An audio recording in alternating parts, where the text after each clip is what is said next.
estão felizes? Mais uma vez, vocês estão felizes? Amém. Estou muito feliz de estar aqui com vocês, queridos. Sempre um privilégio estar aqui com vocês. A gente fica com o coração dividido, eu sempre brinco quando venho para cá, né? A gente se sente em casa aqui com vocês. Lembramos da história que construímos juntos, o tempo que passamos juntos. É sempre gratificante estar junto com vocês aqui. E é um privilégio poder compartilhar a palavra de Deus com vocês também. Você trouxe Bíblia? Abre comigo lá em Mateus, no capítulo 25, no verso 21.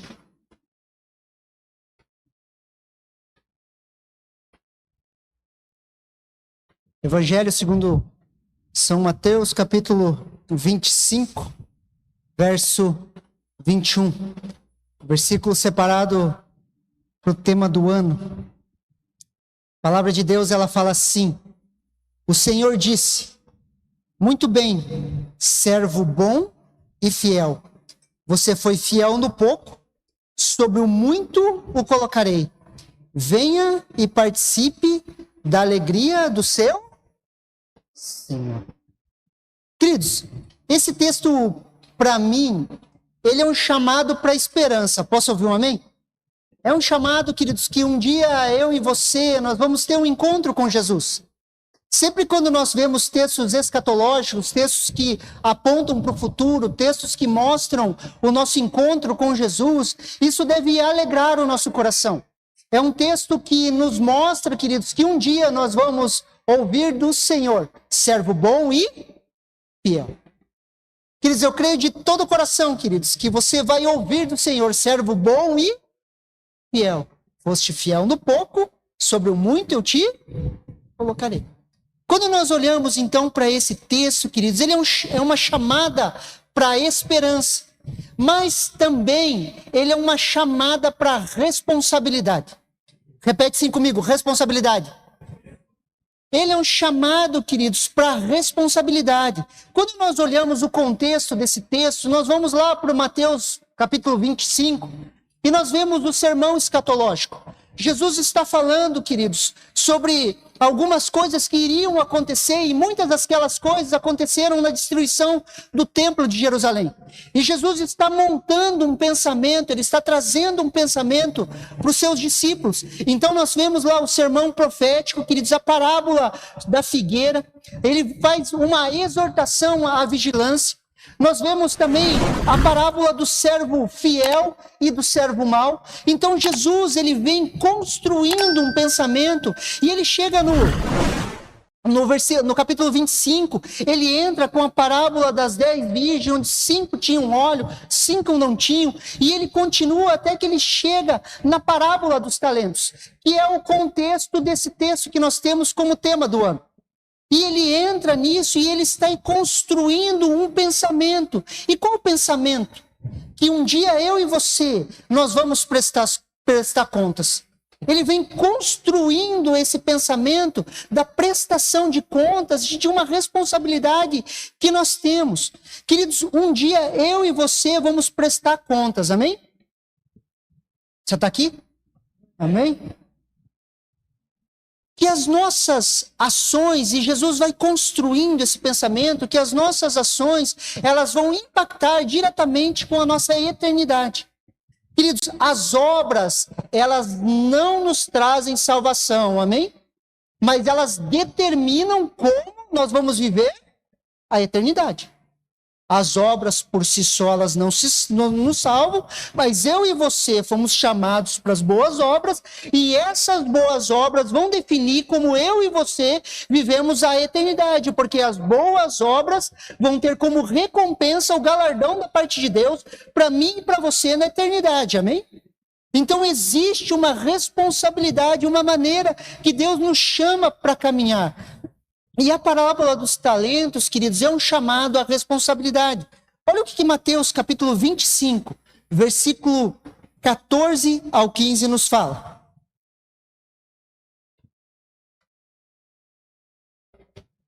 Olha que interessante. Pois será como um homem que, ausentando-se do país, chamou os seus servos e lhe confiou os seus bens. A um deu 5 talentos, a outro deu 2 talentos e a outro deu 1, de acordo com a capacidade que cada um deles, de acordo com a capacidade de cada um deles. Então, partiu.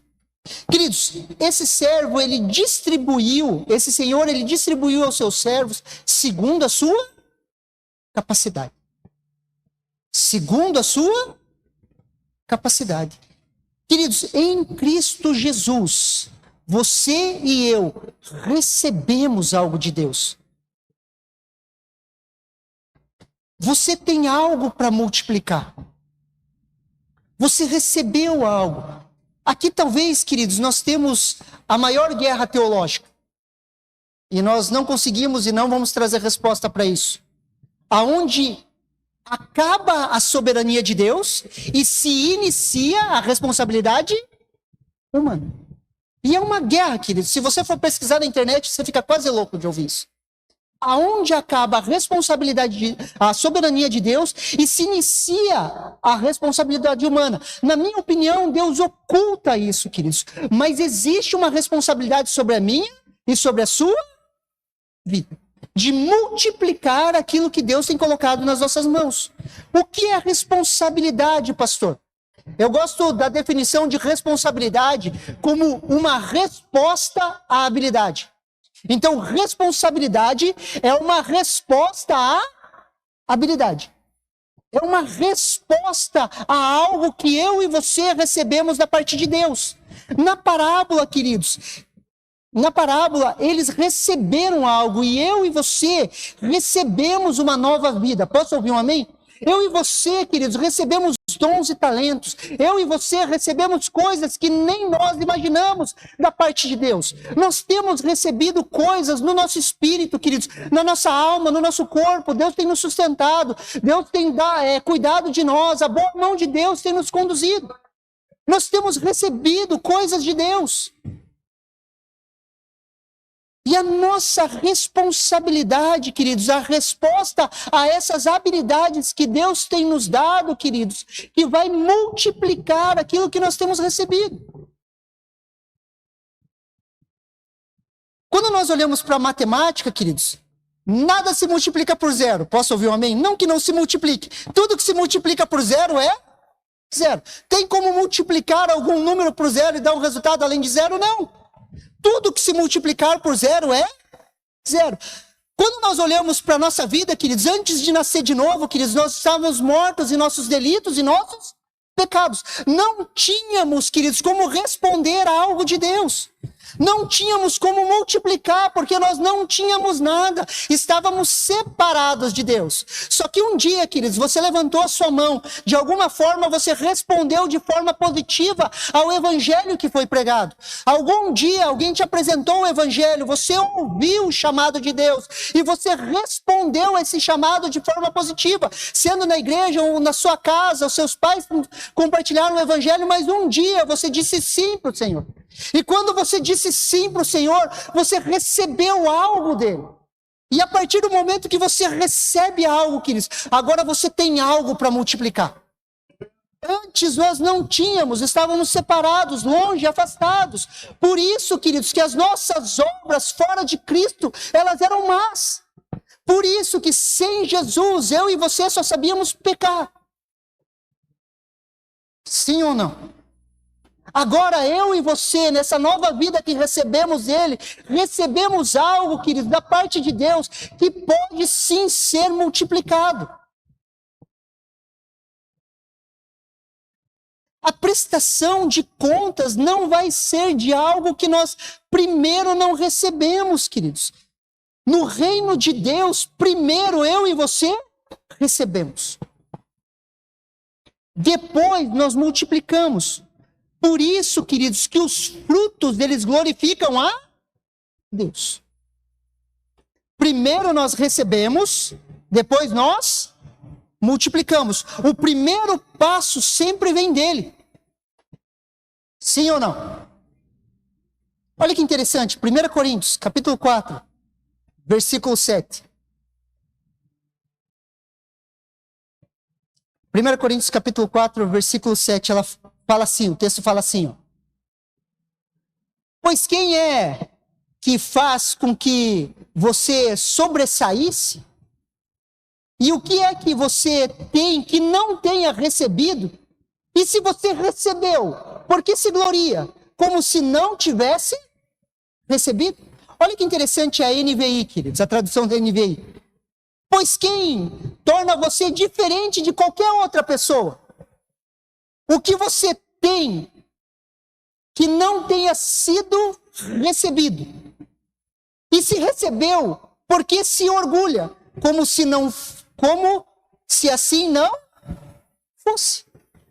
Queridos, quando nós entendemos isso, que no reino de Deus, primeiro nós recebemos algo, queridos. Primeiro nós recebemos, Ele deu o primeiro passo, nós não tínhamos nada. E Ele deu algo para que nós pudéssemos multiplicar, queridos. O nosso orgulho, ele acaba. Nós paramos de criticar as outras pessoas, nós paramos de nos achar superior às outras pessoas e nós começamos a olhar os outros como superiores a nós mesmos. Por quê? Porque se somos algo hoje, recebemos primeiro. Fala um amém aí. Se você acerta algo em Deus, queridos, é porque primeiro você recebeu. Quando entendemos isso, queridos, conseguimos considerar o outro superior. Por quê? Porque o que tenho porque recebi primeiro. Tudo que nós temos porque recebemos primeiro. O primeiro passo foi dele. Se multiplicamos algo nas nossas vidas, primeiro eu e você recebemos. Pastor, mas se você multiplicou, é porque você respondeu de forma positiva. Sim, mas só respondi porque recebi primeiro.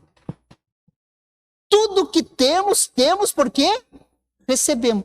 Por isso que não tem lugar de orgulho na caminhada com Deus. Por isso que nós não nos achamos superiores, porque nós oramos, porque nós jejuamos, porque nós estudamos, porque temos a revelação da palavra, porque se temos algo, temos porque recebemos primeiro. Olha o que 1 Coríntios, capítulo 15, versículo 10 nos fala. Olha que interessante esse texto, queridos.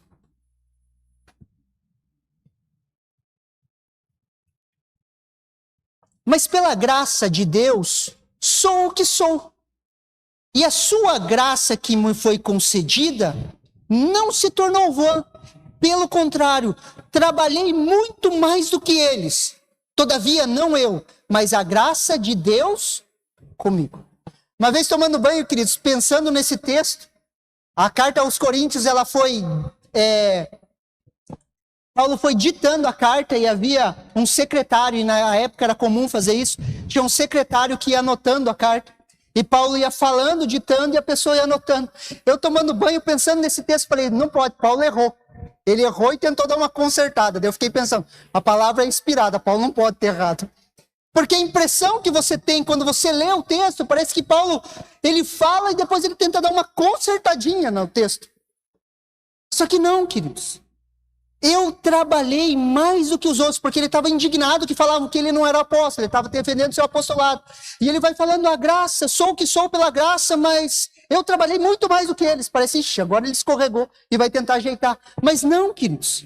Sou o que sou pela graça, e ela não foi em vão. Trabalhei, é a resposta à habilidade que ele recebeu, que é a graça de Deus. Consegue me entender? E ele responde isso. Todavia, não eu, mas a graça, o dom que me permitiu multiplicar o meu trabalho. E Paulo chega à conclusão, se fiz o que fiz porque primeiro a graça de Deus me alcançou. Consegue me entender? Tudo que temos, tudo que somos é porque primeiro a graça de Deus nos alcançou. Resumindo, é tudo farinha do mesmo saco. Aleluia. Por mais que você olhe e fale, igual aquele ali, eu não sou, pastor. De lá para pior, queridos. Fala um amém aí.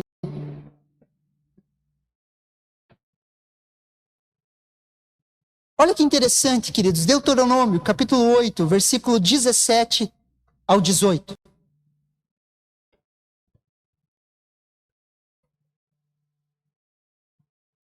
É o mesmo princípio. Olha que interessante. Não diga, pois, em seu coração, a minha capacidade e a força das minhas mãos ajuntaram para mim toda essa riqueza. Mas lembre-se do Senhor, do seu Deus, pois Ele lhe dá a capacidade de produzir riquezas, confirmando a aliança que jurou aos seus antepassados, conforme hoje se vê. Eles não têm para onde fugir. Tudo o que nós fazemos porque nós recebemos primeiro. É o mesmo princípio, tudo que temos e somos vem dele. Isso não anula a nossa responsabilidade de responder ao dom que ele nos deu, de sermos fiéis. Mas sempre quando somos fiéis, temos que entender que somos porque recebemos primeiro. Assim nós acabamos com o moralismo dentro da igreja. Porque eu sou moralmente melhor do que o outro. Se somos alguma coisa, é porque recebemos primeiro. Amém? Pastor, como andar em fidelidade? Como não ser um legalista? Ou como não ser alguém que se esforça para ter ou para ser? Porque muitas vezes, quando nós falamos de responsabilidade, muitas vezes nós associamos a responsabilidade a fazer para ser. Nós somos, por isso nós fazemos. Parece a mesma coisa, mas não é, queridos. Quando nós entendemos isso, queridos, nós começamos a responder de forma positiva. Nós temos, por isso fazemos. Ele deu o primeiro passo. E como que nós alinhamos isso, queridos? Primeiro, isso se inicia com relacionamento. Repete assim comigo para você não dormir. Relacionamento. Mais forte, relacionamento. Tudo nos leva ao relacionamento. Só conseguimos, queridos, refletir o que nos foi revelado. As facetas de Deus, elas vão sendo reveladas no relacionamento e você consegue refletir essas facetas. Nós só conseguimos, queridos, refletir aquilo que nos foi revelado no relacionamento, quando nós nos relacionamos com Ele. Aquilo que Deus faz em nós, agora Ele quer fazer através de nós. Olha o que 2 Coríntios, capítulo 1, versículo do 3 ao 5, nos fala.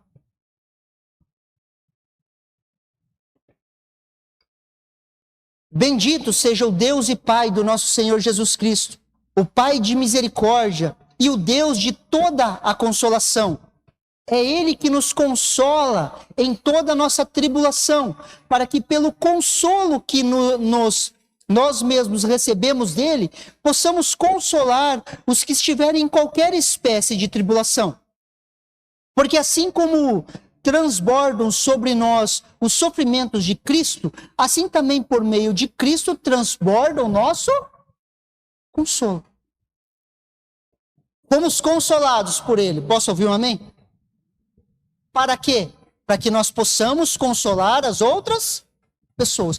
Todas as dores, dificuldades, lutas que você teve na vida, queridos, você pode ter certeza que Deus vai usar isso para consolar outras pessoas. E isso, queridos, brota de um relacionamento com Deus. Você primeiro precisa conhecer esse Deus de consolo. A partir do momento que a faceta de Deus se abre, na intimidade que você tem com Ele, você recebe desse consolo, você começa a consolar as pessoas. E isso vale para todas as facetas de Deus. Nós só conseguimos perdoar as pessoas quando nós entendemos que nós fomos profundamente perdoados. Quando nós estamos no nosso relacionamento com Deus, Ele começa a iluminar a nossa vida, nós começamos a perceber o afastamento que havia, queridos. Nós começamos a entender, queridos, que nós fomos profundamente perdoados. Deus vai revelando quem nós éramos e vai mostrando o seu amor para conosco. Quando nós entendemos que nós fomos perdoados, nós começamos a perdoar as pessoas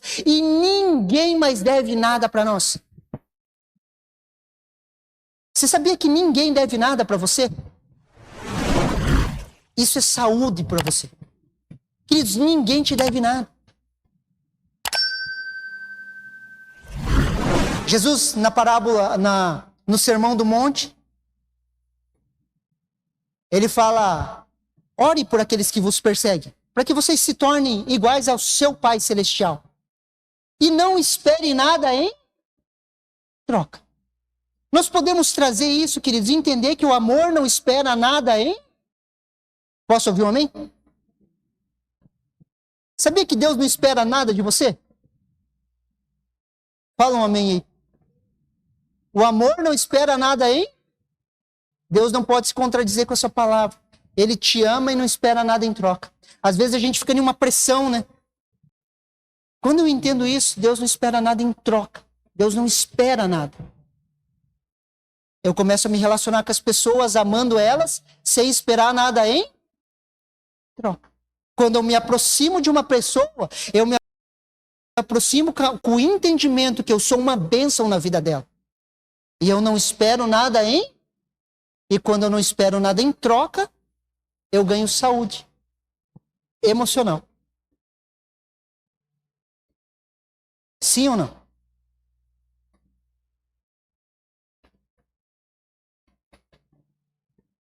Por isso, queridos, que ninguém te deve nada.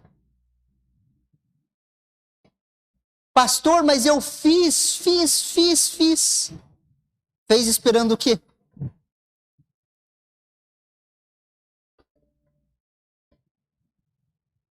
Consegue me entender? Quando as facetas de Deus vão sendo reveladas, queridos, nós começamos a viver como Ele. Mas isso nasce na intimidade com Ele, no relacionamento com Ele.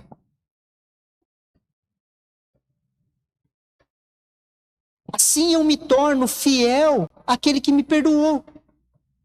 Fidelidade, queridos, é um fruto do Espírito Santo. Olha o que Gálatas capítulo 5, versículo 22 ao 26 nos fala.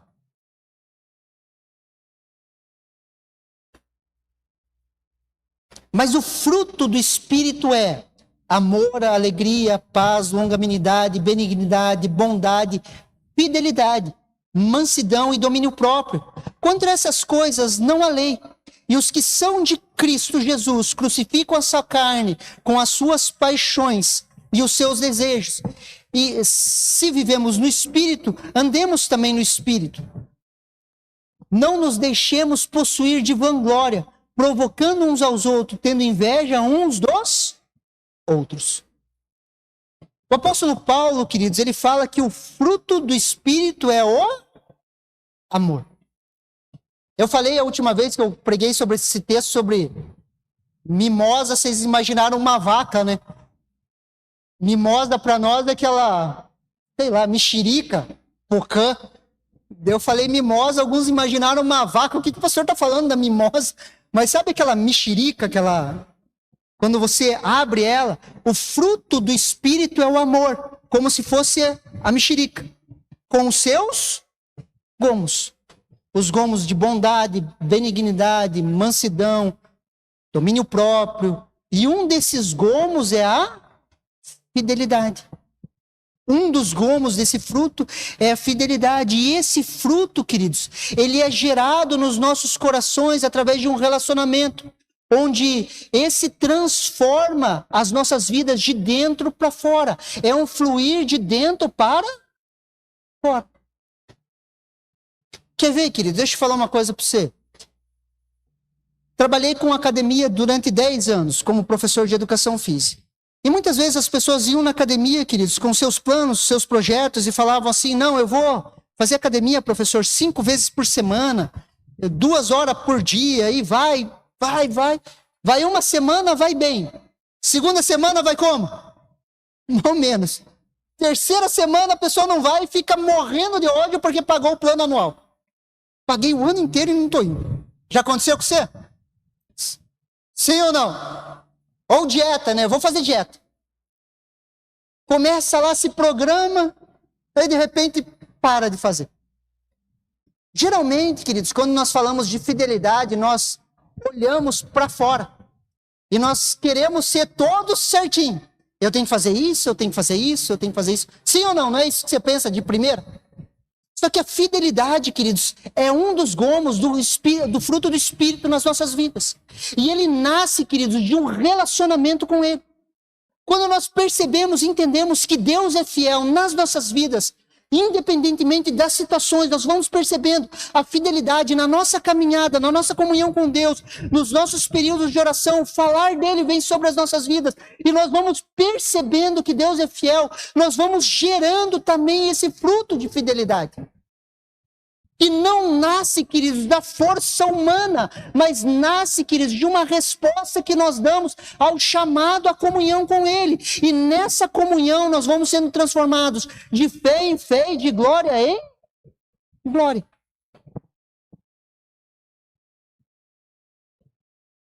Ele nasce dessa intimidade, de se deixar ser guiado por Jesus. Mais uma vez, queridos, é o princípio. Primeiro nós recebemos. Eu e você recebemos o Espírito Santo. Sim ou não? Primeiro nós recebemos. Depois nós multiplicamos. De dentro para fora. Depois a responsabilidade do relacionamento gera o fruto do Espírito Santo. Pastor, qual que é a nossa resposta a essa habilidade que nós recebemos? É o relacionamento. Queridos, toda vez que você fecha a porta do seu quarto, você está sendo transformado pelo falar de Deus. Todas as vezes, nas suas lutas, nas suas dificuldades, na sede que você nem sabe que é sede. Queridos, você já acordou um dia, queridos, está tudo bem na sua vida, está tudo certo, mas você está azedo por dentro. Já aconteceu com você, sim ou não? E você olha e é um buraco, é um vazio, e você fica, cara, acho que eu não sou crente. Está faltando alguma coisa? Eu vivo pregando para os ímpios lá fora. Ó, se você aceitar Jesus, esse buraco que está no teu peito vai ser completo e não sei o quê. Daí você fala, meu Deus, eu acho que eu estou mentindo, porque comigo não aconteceu, então eu não sou crente. Já aconteceu com você? Sim ou não? Queridos, isso é sede de Deus. Às vezes você está com aquele vazio assim, você vai lá e come coxinha. Para você ficar um pouquinho mais feliz. Você está com esse vazio, você vai e come chocolate, vai pro Netflix. Vai dizer que você não faz isso, ou só sou eu? Queridos, quando esse vazio te pegar, queridos, vá pro seu quarto, feche a sua porta, senta na sua cama, feche os seus olhos e fala assim, Jesus. Jesus. Você vai ver que seu quarto vai ser tomado pela presença dele. E ele vai começar a manifestar aquilo dentro de você. E você vai perceber que as dificuldades da vida, elas só servem para uma coisa. Para te levar para esse lugar que nós estamos aqui sentados. Queridos, as suas lutas, as suas dificuldades, elas servem para um motivo. Para te colocar em um quarto trancado com Jesus. Só que nós achamos que nós precisamos de mais relacionamento. E daí as pessoas lá fora criaram um happy hour e nós começamos a querer relacionamento. A gente quer cheio de gente em volta de nós. Daí nós achamos que é falta de um carro novo. Daí você compra um carro novo e não é carro. Daí você vai vendo. E quanto antes você entender que esse vazio e essa angústia é sede de Deus.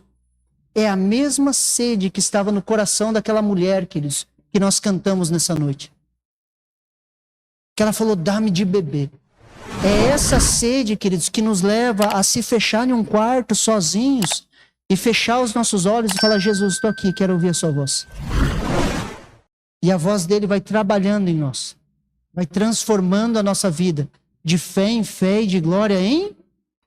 Quando nós calamos as outras vozes, nós fechamos a porta do nosso quarto e nós falamos, Jesus. A maior guerra que você vai ter na sua vida, queridos, vai ser fechar a porta do seu quarto. Porque o mundo vai te oferecer entretenimento, a igreja muitas vezes te oferece ativismo, e nós começamos a fazer, e já nem lembramos mais por que estamos fazendo. A maior guerra, queridos, que eu e você temos é de estar nesse lugar aqui, sentado na sua cama, no seu escritório, de porta fechada, falando, Jesus, fala comigo. E quando ele começa a falar, queridos, nós vamos sendo transformados. E daí sabe aquela luta que você tem, que você fala assim, vou fazer mais jejum, vou fazer mais força, para mudar um hábito? Isso aqui é transformado em um quarto fechado. E aquilo que era um monstro, que você não conseguia largar, às vezes um vício, uma maneira, você vai vendo, de repente você olha assim e fala, eu não tenho mais vontade daquilo. Mas não porque eu me esforcei, mas é porque eu me fechei em um quarto. E tive comunhão com meu Pai. Consegue me entender, sim ou não? Então a resposta que nós temos é a resposta do relacionamento. A resposta à habilidade que nós podemos dar é o relacionamento. Sabe por quê? Presta atenção aqui em mim. Ele abriu um novo e vivo caminho. Sim ou não? Caminho vivo. Ele abriu um novo e vivo caminho. Para quê? Por que ele abriu um novo e vivo caminho? Para que eu e você pudéssemos se achegar diante do trono. Sim ou não? Para que eu e você pudéssemos se... Desarte aqui. Para que eu e você pudéssemos sentar diante do trono. Se ele abrir um novo e vivo caminho, queridos, a resposta àquilo que eu recebi dele é caminhar nesse novo e vivo caminho. Que é o relacionamento que eu tenho com o meu Pai. E aquilo que era difícil começa a ser transformado de fé em fé e de glória em... E eu entendo que não foi o meu jejum, não foi minha oração, não foi a minha capacidade humana, não foi minha autodisciplina, mas foi a minha comunhão com Ele que transformaram a minha vida. E quando eu olho para mim, eu já não me reconheço mais, porque eu fui transformado. Aquilo que era um monstro foi transformado. Sim ou não? Consegue me entender? Primeiro nós recebemos, queridos, depois multiplicamos. E os frutos desse relacionamento, queridos, abençoam o meu próximo. Se sou fiel a Deus, queridos, eu sou fiel às pessoas ao meu redor. Gerando esses frutos, gerando o fruto do Espírito. Olha o que 1 João capítulo 4, versículo 19 ao 20 nos fala. Nós amamos porque Ele nos amou. Mais uma vez, o mesmo princípio. Nós amamos porque Ele nos amou. Nós só amamos porque nós recebemos amor. Nós amamos porque Ele nos amou primeiro. Se alguém disser, amo a Deus, mas odeio o seu irmão, esse é mentiroso. Pois quem não ama o seu irmão a quem vê, não pode amar a Deus a quem não vê. Mais uma vez, o mesmo princípio. Primeiro recebemos o amor de Deus, depois multiplicamos esse amor. Amo a Deus e odeio o meu irmão, não funciona. Eu amo a Deus e amo o meu irmão. Consegue me entender? Aonde é multiplicado isso? Eu recebo o amor de Deus no meu quarto de escuta e multiplico esse amor com as pessoas. Como? Através do fruto do Espírito. E o fruto do Espírito é o amor. Então eu amo a Deus e amo as pessoas através do seu fruto, do fruto que é gerado de um relacionamento. Quer ver um exemplo? Queridos, Deus teve longanimidade com você, um longo ânimo assim com você? Teve ou não teve? Ter a cabeça dura, né? Sim ou não? Ou tipo assim, para você, aceitei Jesus, tudo certo, eu virei crente bonzinho. Não é, queridos. A gente deu trabalho. Deus teve um longo ânimo na minha vida. Deus teve longanimidade comigo. E quando eu começo a entender isso, queridos, o amor de Deus enche meu coração e eu começo a ter um longo ânimo com as pessoas. Os meus relacionamentos são relacionamentos de bondade, de mansidão, de domínio próprio. Os frutos são para os outros. Sim ou não? Seja fiel a Deus, amando pessoas, cuidando de pessoas, gerando fruto que abençoe as pessoas. Agora nós entendemos que nós não vivemos mais para nós, mas nós vivemos para Deus, tocando pessoas. Olha o que Gálatas capítulo 5, versículo 24 nos fala. E os que são de Cristo Jesus crucificaram a carne com as suas paixões e os seus desejos. Os que são de Cristo Jesus. Você é de Jesus, sim ou não? Você é de Jesus? Então você recebeu isso pela fé. Você é dele. E se você é dele, qual é a resposta para isso? Você crucificou a sua carne com os seus desejos e as suas paixões.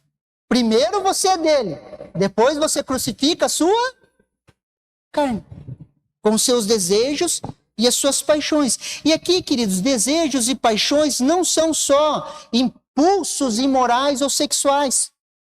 Às vezes, queridos, pode ser o desejo de ficar na sua, de não se envolver muito na obra de Deus. Ah, pastor, me deixa na minha. É um desejo que você tem. De ficar sozinho, de buscar uma vida mais cômoda, mais segura, mais sossegada. Ah, pastor, eu quero ficar sossegado. Queridos, esse desejo você precisa crucificar. Fala um amém. Fala um amém com convicção aí. Você precisa crucificar. Você recebeu algo maravilhoso de Deus, sim ou não? Não tem como ficar parado, queridos. Se você entendeu, não tem como buscar uma vida sossegada. Não tem como buscar uma vida para você mesmo.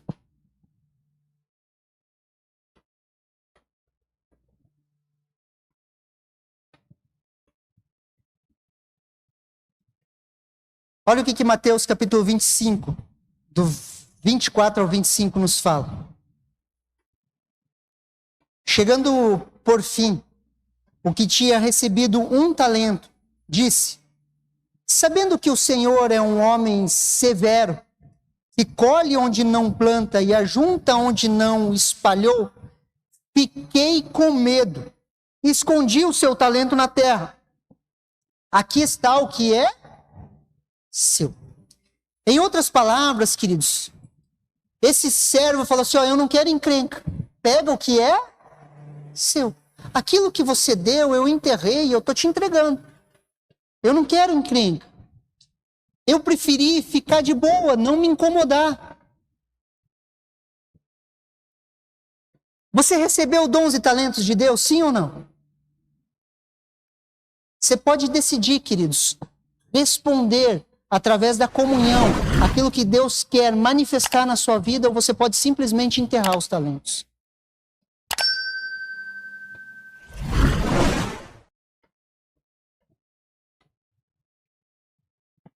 Só que eu e você fomos chamados para ser um povo fiel. Posso ouvir um amém? Que se relaciona com seu Deus, que gera frutos e frutos que glorificam a Deus. Eu e você vamos ser fiéis até o fim. Não porque somos melhores, mas porque entendemos aquilo que recebemos. E vamos responder à habilidade que recebemos. E vamos ouvir do nosso Senhor aquilo que diz em Mateus capítulo 25, 21. O Senhor disse: muito bem, servo bom e fiel. Você foi fiel no pouco. Sobre o muito o colocarei. Venha e participe da alegria do seu sim. Você recebe essa palavra no seu coração? Gostaria de convidar a ficar em pé, convidar a equipe de louvor a vir.